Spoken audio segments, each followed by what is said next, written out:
Pour ce match, l'équation était simple. Victoire, montée en R1, match nul.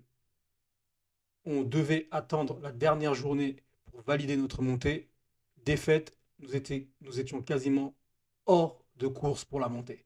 Et comme d'habitude, on avait préparé ce match en étant très simple, très clair dans les attentes, tout en prenant en considération les caractéristiques de l'adversaire, en sachant qu'on avait eu la chance d'avoir la VO du match aller, et cet adversaire qui s'était présenté au match aller avec un bloc bas plutôt bien organisé, et sur lequel nous avions pas mal buté malgré notre victoire au match aller 1-0. Et c'est avec cette caractéristique-là en tête que la semaine précédant ce match, nous avions insisté sur le travail face à un bloc bas et le fait de comment contourner ce bloc bas. Et plutôt que de travailler toutes les manières de contourner ou battre un bloc bas, j'ai fait le choix de travailler uniquement que 2 manières de battre un bloc bas. Avec toujours mon idée que j'ai de simplifier la rétention et amener un maximum de clarté. La première, c'était bien évidemment la plus connue, de les contourner, passer par les côtés, ce qui a été une de nos forces cette saison. Et la deuxième, un peu moins connue, qui était tout simplement d'être très très efficace à la transition à partir du moment où on récupérait le ballon, de profiter de leur désorganisation en nous projetant rapidement par les courses dans les espaces libres. Analysons. Alors, première séquence ici avec un ballon récupéré et une première passe vers l'avant. Et là, une transition plutôt bien gérée par la défense adverse qui se replie bien et qui ne laisse que très peu d'espace.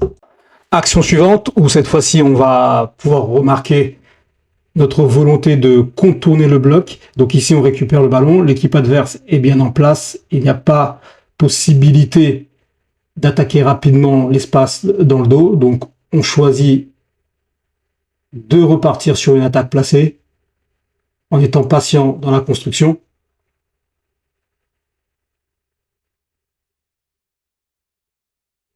Et là, on arrive à trouver le côté. Malheureusement, le centre n'est pas bien ajusté.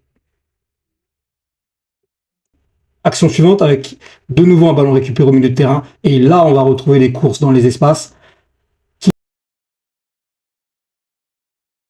Et le bloc équipe désorganisé dont je vous parlais tout à l'heure. Ils vont nous permettre d'aller au bout de cette transition et de terminer par une frappe. Et action suivante qui va correspondre exactement à ce que nous avions mis en place et qui va mener à notre premier but avec ce ballon récupéré. La première passe à la récup vers l'avant, l'attaque de l'espace par l'attaquante et cette finition qui nous permet de mener à ce moment-là 1-0.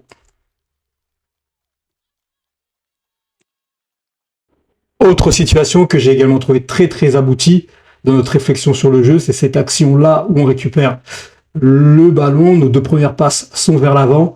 Donc là, l'équipe adverse se replie plutôt bien. Et plutôt que de forcer, on repart sur une attaque placée. On trouve, comme prévu, nos joueuses de côté.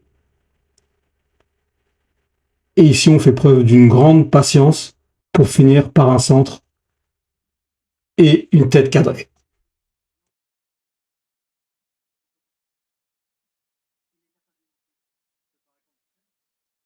Et dernière situation qui résume parfaitement ce qu'on a mis en place, c'est cette contre-attaque éclair avec au départ un corner pour l'adversaire et le ballon est récupéré dans notre propre surface. Et là, on va retrouver tous les principes, notamment cette première passe vers l'avant à la récup, puis ensuite les projections dans les espaces des joueuses sans ballon, puis ensuite cette belle frappe qui vient conclure cette magnifique action.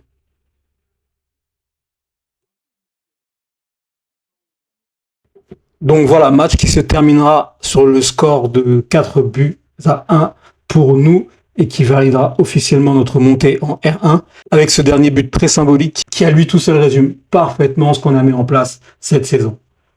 Merci d'avoir regardé cette vidéo, n'hésitez pas à commenter, liker pour donner de la force et moi je vous dis à très vite.